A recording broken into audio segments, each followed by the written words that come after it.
Welcome. If you want to get live particle wallpaper on your Motorola Moto E7 Plus, for the first you have to go for the Play Store, click on the search pool and type here particle. We have to get this application, Particle Flow, from the Nicholas Farali. So let's install. Right now we can open, click OK. And as you can see here we get the preview of this wallpaper, how it is going to look. So we get here a lot of variation to set it up.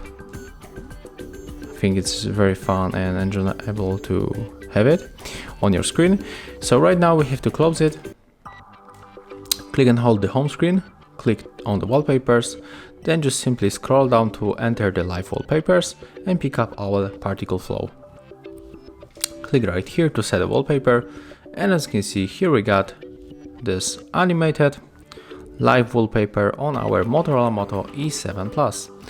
So thank you guys for watching, leave thumbs ups, comments and subscribe to our channel.